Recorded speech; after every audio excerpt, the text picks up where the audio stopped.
कुत्सितवाद, वाचो वेगम, वाणी के वेग को शासन में लीजिए, और मनशा, मनोवेगम, मन का वेग आता है। ये देखूं, ये भोगूं, आदि आदि संकल्प विकल्प, इसके वेग को सह जाओ। कुछ नहीं बोलना, सहने का मतलब होता है कुछ नहीं बोलना। मन कह रहा मुझे ऐसा करना है, मुझे ऐसा करना है, मुझे ऐसा, कुछ नहीं बोलना। कुछ भी उसकी जलन जो हो रही है किसी से नहीं कहना, शांत गंभीर, खत्म। पर उपासक क्या करता है, जो कच्चा उपासक है, नहीं नहीं अब मेरे मन में आ रहे, मेरे मन में जलन हो रही, मुझे ऐसा करना है, मुझे ऐसा नहीं। शांत, ना बोलना है जो मन में आ रहा है, ना उसकी जलन पर ध्यान देना है, अपने मंत्र नाम उपासना कर्तव्य में लगे रहो, शांत हो जाएगा। इसके शांत करने की युक्ति है, इसे मतलब मत रखो। जैसे एक पागल आदमी रोड में खड़े तुम्हारे ऊपर कंकड़ फेंके, थूके, गाली दे, तो अपने लोग क्षमा भाव से कि वो पागल है, ऐसे मन भी पागल है, इसके निर्णय पे ना हो। ये क्षण क्षण में बदल, इसको भजन से मतलब नहीं है, इसको क्षण क्षण में नवीन नवीन प्रपंच चाहिए। ये मनशा वेगम, मनोवेगम, इसका स्वरूप यही है, यही बंधन और मोक्ष का कारण है। ये क्षण क्षण में प्रपंच चाहता है। 5 ज्ञानेंद्रियों के द्वारा ये जाल रचा करता है जीव को फंसाने का। जहां हो, जैसी परिस्थिति में हो, बहुत अच्छी परिस्थिति भगवान ने दी, उसी परिस्थिति में भजन कर ले जाओ। परिस्थिति बदलने की जरूरत नहीं है, भजन करने की जरूरत है। भजन कर ले गए तो स्थिति बदल जाएगी, परिस्थिति नहीं। परिस्थितियां कहीं भी अनुकूल नहीं होती, स्थिति अनुकूल बनाई जाती। भजन के द्वारा स्थिति, जीवन में कभी कोई परिस्थिति ही ऐसी नहीं रही जिसमें भजन किया जा सके। जीवन में पूरे, अगर पूरे जीवन के तारतम्य को देखते हैं तो एक कष्ट की वेदी पर स्वाहा ही स्वाहा होता रहा है। जीवन की आहुति केवल कष्ट पर, और आज भी कष्ट ही कष्ट। फिर आप सोचोगे सुख किसे कहते हैं? ऐसे कांटों वाले पेड़ पर ऐसा सुगंधित फूल खिलता है कि जिससे परमात्मा मुग्ध हो जाता है। जीवात्मा नहीं, परमात्मा मुग्ध हो जाता है। वो ये मार्ग है। उस सुमन को लेकर वो अपने श्रृंगार में लगा लेते हैं। सुमन, सुंदर मन, ये कांटों पे खिलता है। जैसे गुलाब का फूल कांटों पे नहीं खिलता, हां ये कांटे हैं। हर द्वंद की पीड़ा को सहता हुआ जब उपासक आगे बढ़ता है तब सुमन खिलता है। उस सुमन को प्रियाजू अपने केश पास पे धारण करती है। उस सुमन को प्रियाजू अपने कर कमल में लेते हैं। अगर आप सहना नहीं सीखे, मांगे बनी रही हृदय की, ऐसा हो तो भजन हो सकता है, ऐसा हो तो भजन, तो लिख लो आप। मन बहुत चंचल है, इसको हर समय नवम नवम नवम, जहां जैसी परिस्थिति उसी में भजन करके निकल चलो। गृहस्थ में हो, विरक्त में हो, गांव में हो, शहर में हो, जहां जैसी परिस्थिति, परिस्थिति बदलने की कोशिश मत करो, स्थिति बदलने की कोशिश करो। जिनको लगता है परिस्थिति बदल जाएगी तो भजन होने लगेगा, नहीं। भजन होने लगेगा तो किसी भी परिस्थिति में भजन होने लगेगा। भजन नहीं तो किसी भी परिस्थिति में नहीं होगा, पक्का समझ लीजिए। इसलिए मनोवेगम, ये जो मन का वेग आ रहा है, इसको आप सहना सीखो और प्रियाजू पर भरोसा रखो। उनको जैसी परिस्थिति देनी होगी दे देंगे ना, भरोसा रखो। अगर मांग मुख से निकाल दी तो अधूरापन साबित हो जाएगा कि हमको ये खाना पीना, ये हमको पहनना, ये ऐसी परिस्थिति, ये ऐसी छोड़ दो। जोई जोई प्यारो करे सोई मोहि भावे। शांत हो जाओ, मन के वेग को सह जाओ। क्रोध वेगम, महाप्रभु कह रहे कुत्सितवाद विकार है। समस्त विकारों में प्रधान विकार होता है काम। काम से ही क्रोध का प्रादुर्भाव होता है। क्रोध एक वृत्ति है जो आने जाने वाली, स्थायी कोई नहीं है। जिस समय आपके अंदर क्रोध आए उस समय मौन होकर हट जाइए, वहां से तुरंत जाकर थोड़ा ठंडा पानी पिए, प्रभु के चरणारविंद की तरफ अपनी वृत्ति को ले जाने की कोशिश कीजिए। उस व्यक्ति से चिंतन हटाइए जिससे क्रोध आ रहा है, उस व्यक्ति की उस क्रिया से चिंतन हटाइए जिससे क्रोध आ रहा है, हट जाइए। ये क्रोध का वेग अगर आता रहा तो भजन करने पर भी अनुभव नहीं हो पाएगा। एक बार अच्छे से क्रोध आ जाए, अंदर हृदय जल जाए, तो 1 महीने भजन के प्रभाव को रोक देता है पूज्य बाबा के उसमें। फिर आप अगर 12 बार साल में आ गया तो क्या अनुभव में आ गया। इसीलिए 20-20, 50-50 वर्ष हो रहे हैं, कुछ अनुभव में नहीं आ रहा। बहुत सावधान। क्रोध हमारा नाश करता है, किसी और का नहीं। हमारे भजन का, हमारे हृदय के आनंद का, हमारी वृत्ति का बड़ा हल्का स्वरूप हो जाता है क्रोधी पुरुष का। इसलिए क्रोध को सहना है, उसके वेग को सहना है। वाणी के वेग, मन के वेग और क्रोध के।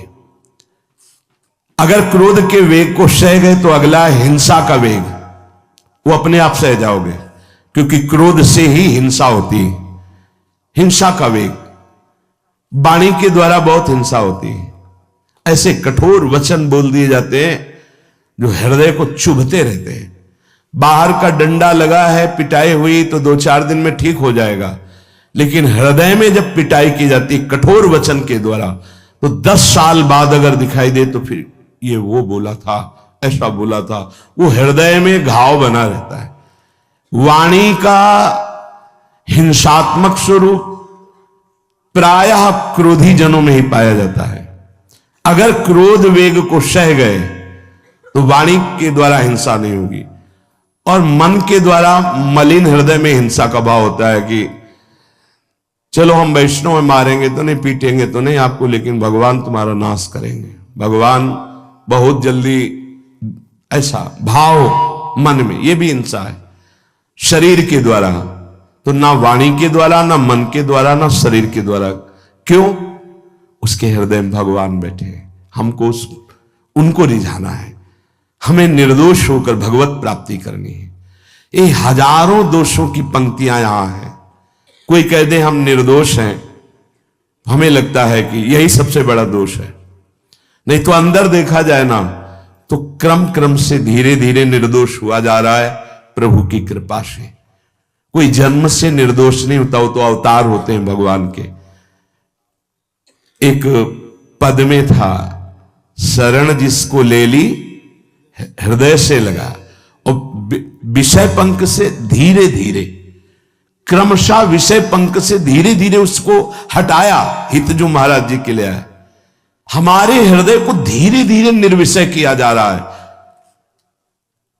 और सहत सहत बाढ़े भगत ग्रेतन गुरु हितगार, इन दोनों का मिलान कर धीरे धीरे सहाते सहाते हमें निर्विषय किया जा रहा है। आचार्य चरण, इष्ट देव, गुरुदेव कर रहे, हमको राजी रहना है।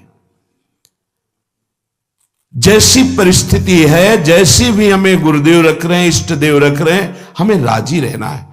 इससे क्या होगा कि हमारे अंदर क्रोध नहीं आएगा, गुस्सा नहीं आएगा। नहीं, ये इतना बेईमान मन है कि इष्ट देव पे भी गुस्सा कर सकता है, ये आचार्य पे भी गुस्सा कर सकता है, ये परम कृपालु गुरुदेव पर भी गुस्सा कर सकता है। क्रोध वेग सह गए तो वाणी और मन और शरीर के द्वारा जो हिंसा का वेग है उससे बच जाएंगे। फिर कह रहे हैं उदर वेगम, उदर वेग भूख। आप लोगों को तो हमें लगता है कि इस वेग को सहना ही नहीं पड़ता। ये जो विरक्त गंगा किनारे घूमने वाले हैं, इनको ज्यादा इस वेग को सहना पड़ता था, क्योंकि प्रायः कभी ऐसे शाम के समय पहुंचना होता, जब आप गंगा किनारे नहीं रुक सकते तो आश्रम, अब वहां पूछ लिया तो पूछ लिया, नहीं पूछ लिया तो राधे श्याम पड़े। अगर कोई मंदिर मिल गया तो हम आश्रम आदि कोई खोजना ही नहीं, गांव में तो जाना ही नहीं है, क्योंकि नवीन अवस्था में कभी गांव में भिक्षा भी नहीं मांगी, आकाश वृत्ति का ही आश्रय लिया जो शास्त्र सम्मत। गांव में कभी पूरे जीवन में किसी गांव में किसी एक रात्रि किसी घर में कभी शयन नहीं।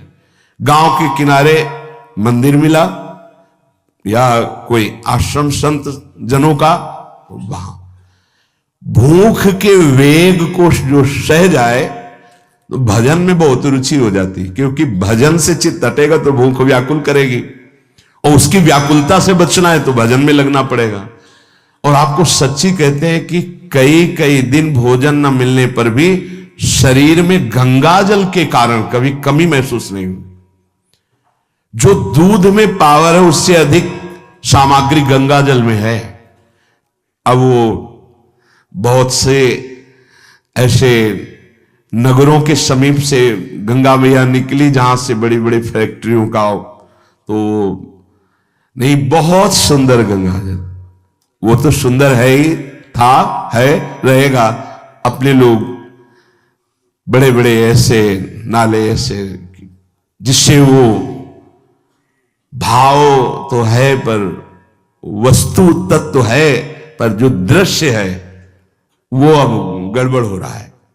ऐसे यही बड़ा नाला गिर रहा है सामने जाके, अब वहां ऐसे रज लेके ऐसे लगाओ तो दुर्गंध युक्त निकलेगी, क्योंकि वो ऐसे देखो तो ऐसे पदार्थ बहते नजर आ रहे कि अब ये दुर्भाग्य ही है समय का कि परम पावन गंगा यमुना जैसी नदियां जहां स्नान आचमन और भरपेट जल पीकर परम पवित्र और भगवदानंद में डूबा जाता था, वो भी सौभाग्य छिन रहा है। तो अगर सब सुविधा है तो भी हफ्ते 10 दिन में एक बार इस वेग को सहना तो सीखे। कस के भूख लगे और आज नहीं पाएंगे। एक दिन किसी व्रत का अनुष्ठान करने के लिए हम नहीं कह रहे, लेकिन इस वेग का आनंद तो लीजिए ना कभी। एक टाइम का छोड़ दीजिए, एक दिन केवल हफ्ते में सुबह थोड़ा ले लिया, बस अगले सुबह लेंगे थोड़ा, तो आपकी दिनचर्या नहीं बाधित होगी। आपको तो मिल रहा है ना, मिल ही नहीं रहा था। जो उदर वेग है, भूख में भजन का एक तार जुड़ता है, ये देखा है।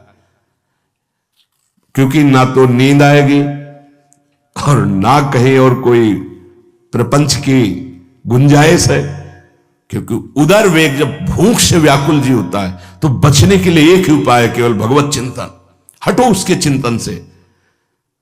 ये पूर्व के संतों ने बहुत कष्ट पूर्वक भजन करके जो लाभ प्राप्त किया है वो आप लोगों को सहज में मिल। कभी कभी अपने को इससे परिपक्व करना चाहिए। जैसे शास्त्रीय पद्धति में महीना में 2 तो व्रत है ही हैं, 15 दिन में एक एकादशी, 15 दिन में एक एकादशी। वो इसीलिए रखा गया है सार्वजनिक रूप से कि वो संयम को ना कर पाए तो 15 दिन में एक दिन संयम पूर्वक पवित्र भजन।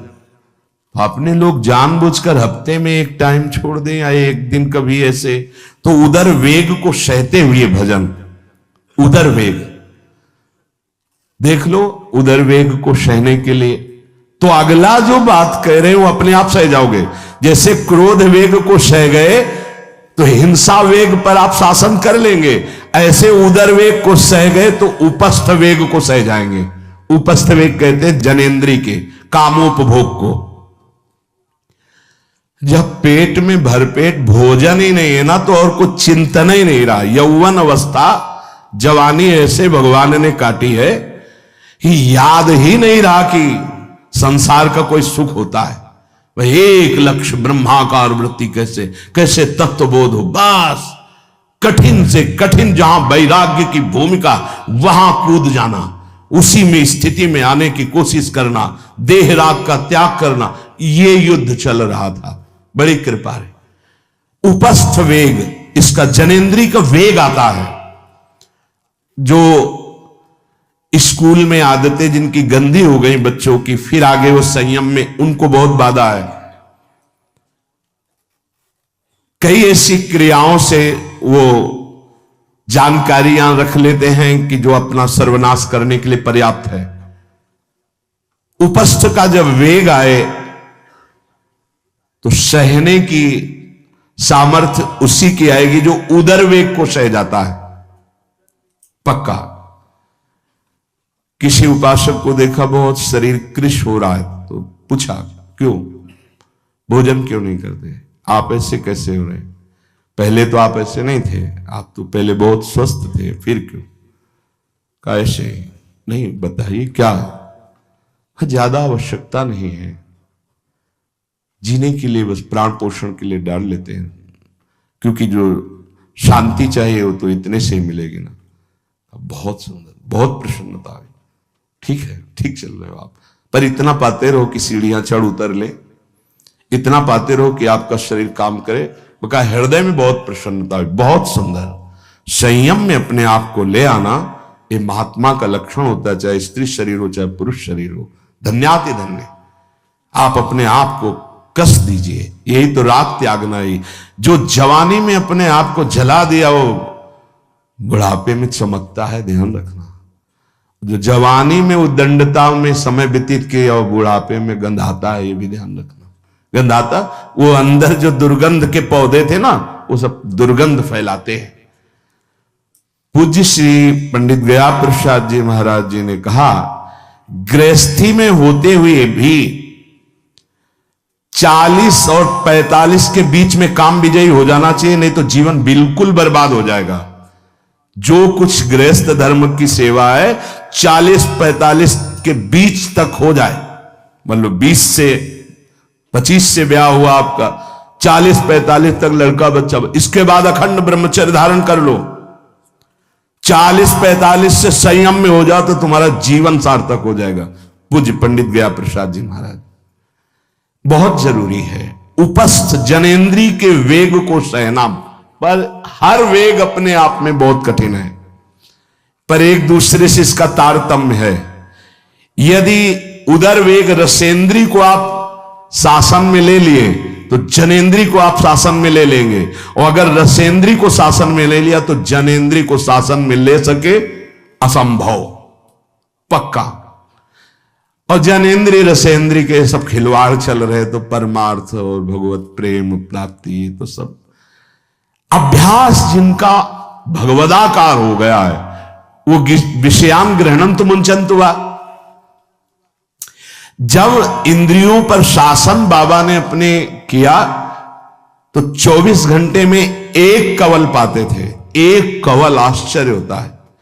ऐसे सामने दाल रोटी सान ली गई और एक कवल जितना, बाबा सिद्धासन पद्मासन का से। और जब भगवदानंद ब्रह्मानंद में 70 घरों में एक दिन में भिक्षा में जाते थे, एक दिन भिक्षा। अब वहां गए तो एक कवल तो पाया ना, तो 70 कवल हो गए। विषयान ग्रहणंत मुंचन हुआ, कोई फर्क नहीं पर हम क्या होता है कि स्थिति होती नहीं तो सिद्धों की नकल करने लगते नहीं। पहले हम साधक हैं, पहले हमारी इन वेगों पर विजय प्राप्त करने की वृत्ति आनी चाहिए। वाणी का वेग, मन का वेग, क्रोध का वेग, हिंसा का वेग, उदर का वेग और जनेन्द्री का वेग, एतान वेगान सहते यस्तु विद्वान, वही शास्त्रों के रहस्य को जानने वाला परमार्थी है जो इतने वेगों को सह जाए। निंदा चास्य हृदयम नोपहन्यात्, इसके बाद जब उसकी निंदा हो तो उस पर कोई फर्क नहीं पड़ना चाहिए। इसके बाद जो इन सब वेगों को सह गया है, अब उसकी निंदा हो रही, कोई निंदा कर रहा है तो उसको आनंद पूर्वक सह जाए। ऐसा क्यों कहा? इसके बाद अगर दोष है, निंदा हो रही, तब तो संभालना ही, ये गलती हो गई आपसे। जब आप दोष रहित है फिर निंदा हो रही तो आनंद पूर्वक आपको उसका विरोध नहीं करना, सहना है, क्योंकि ये सहना बिल्कुल भगवत साक्षात्कार के नजदीक ले जाएगा। देखो, अपमान, निंदा, तिरस्कार, असलियत में हम कैसे साधक हैं इन्हीं के द्वारा परिचय होता है। पूज्य स्वामी श्री अनंग बोधाश्रम स्वामी जी महाराज बड़े महापुरुष थे, जिनको स्वयं करपात्री जी महाराज मूर्तिमान ब्रह्म कह के साष्टांग दंडवत करते, दिगंबर रहते थे, नंग दड़ंग, केवल गंगा के ही तट पे। वो महीने 2 महीने में और कहीं नहीं जाते थे। एक बड़े वकील साहब थे, वो भिक्षुकों को रोटी दाल ऐसे रोज बंटवाते थे, उनकी पंक्ति में लगने जाते थे। महीने 2 महीने में एक बार पंक्ति में लगते थे जाके, ढंग धड़ंग अवधूत वेश जटाएं, और जरूर ऐसी चेष्टा करते थे जिससे उनको धक्का मुक्की लगा दी जाए। तो एक दिन गए, लाइन में खड़े हुए, फिर 2 लोगों को क्रॉस करके आगे लाइन में, फिर आगे लाइन, तो जो नौकर डंडा लिए खड़े थे उनका तुम्हें बार बार मना किया, 1-2 डंडे लगे, फिर आगे जाके खड़े हो, धक्का मारा, पीछे किया। और ऐसा ये महीने 2 महीने में वहां सहने जाते थे। अचानक उस दिन वकील निकले, उन्होंने देखा, अरे स्वामी अनंगबोधास, बस पता है तुम्हें कौन, साष्टांग दंड, उस दिन से जाना बंद कर दिया। फिर एक दिन गए थे प्रभुदत्त ब्रह्मचारी जी के यहां, कहां असनी है और कहां जोशी, गंगा किनारे पूरी रात चल करके पहुंचे। 2 बजे आवाज लगाई, ब्रह्मचारी, स्वामी जी उतरे नीचे, साष्टांग दंड, बैठे। उनका स्वामी जी 2 बजे रात, हाँ ऐसे मन आया, आगे कुछ खाओगे पियाओगे? स्वामी जी, और वो भी परमहंस ब्रह्मचारी जी, बहुत संयमी महापुरुष प्रभुदत्त ब्रह्मचारी।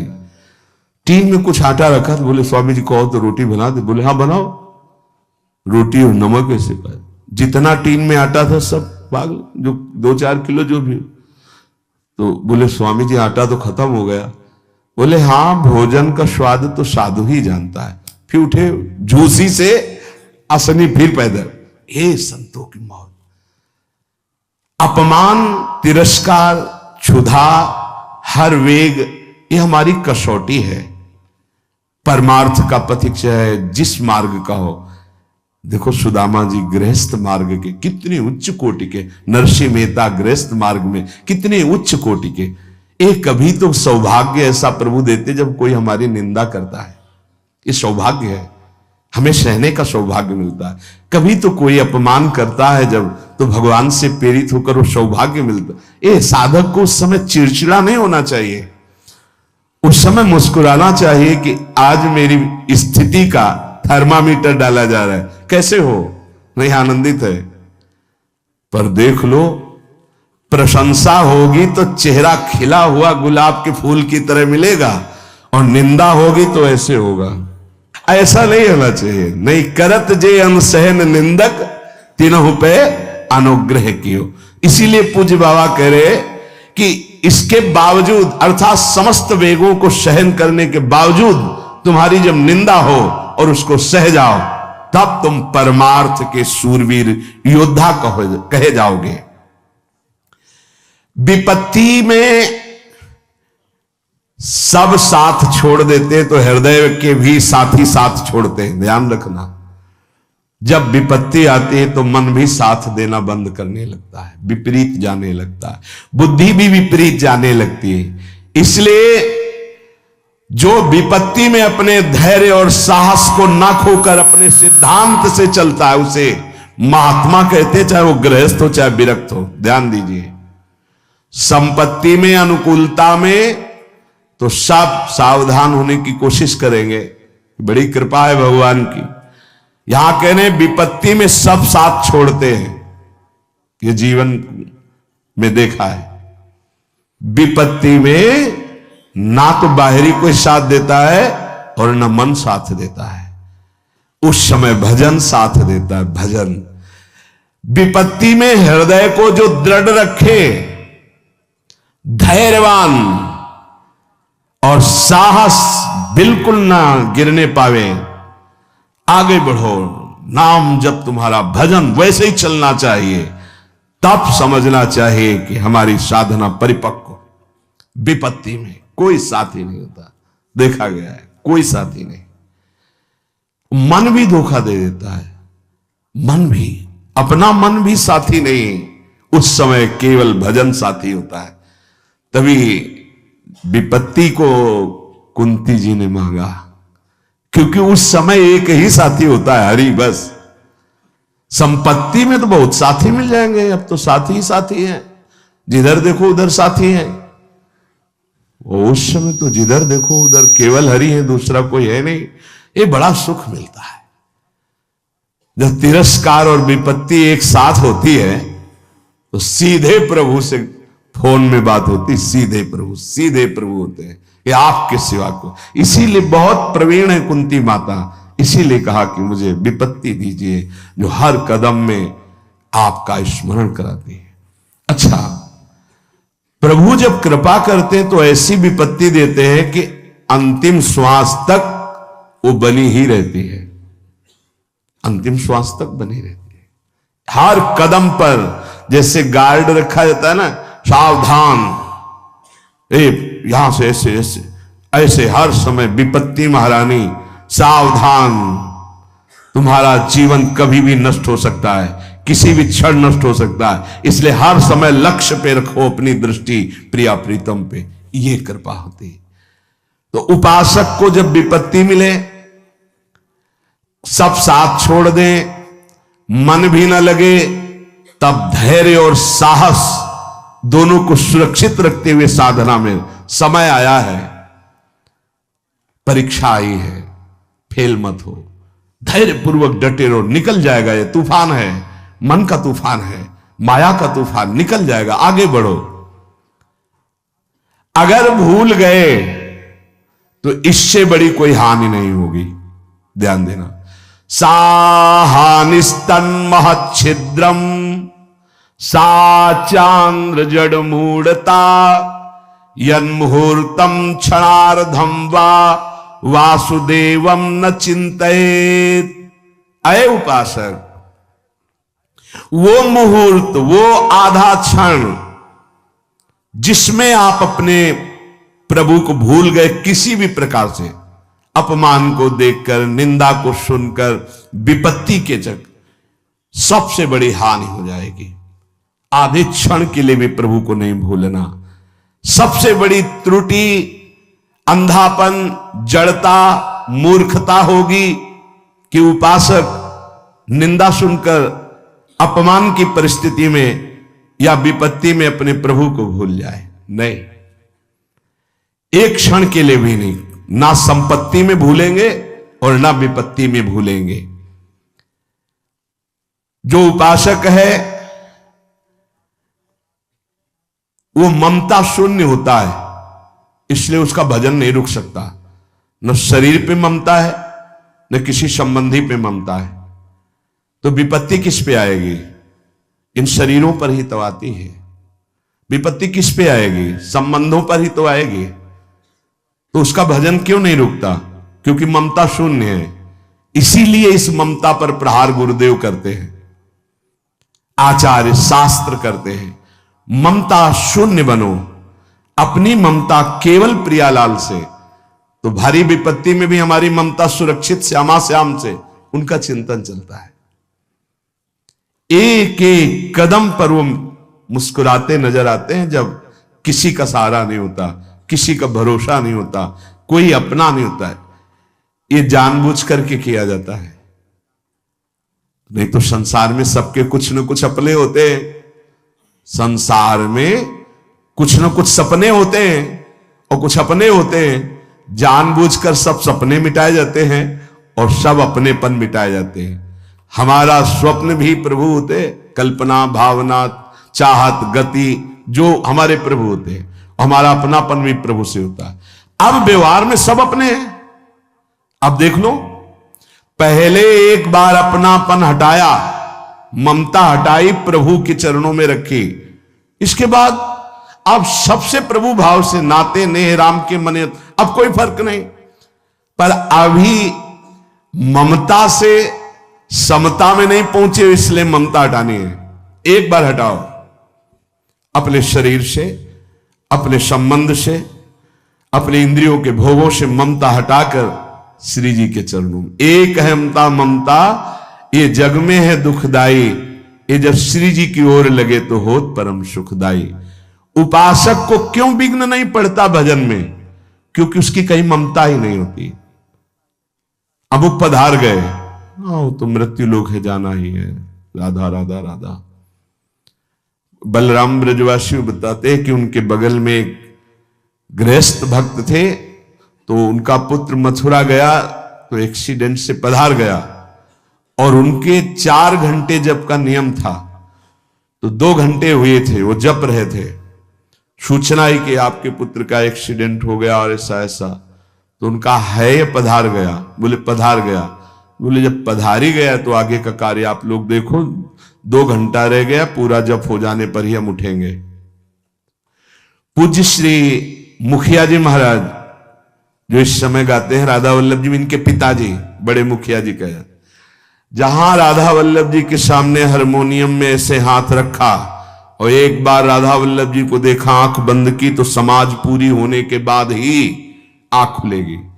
इतने में सूचना है कि आपके बड़े पुत्र को अग्नि के द्वारा ऐसा, तो शरीर पूरा हो गया। तो बस राधा वल्लभ जी की तरफ देखा, आंख मूंद ली, पूरी समाज करने के बाद ही उठे। क्यों? क्योंकि ममता शून्य है, ममता युगल चरणारविंद में राधा वल्लभ लाल जी के जाने का समय निश्चित है, चला गया। अब हम श्री जी की सेवा में उसका मंगल ही होगा, ये आना बड़ा कठिन है। ममता का त्याग होना बड़ा कठिन।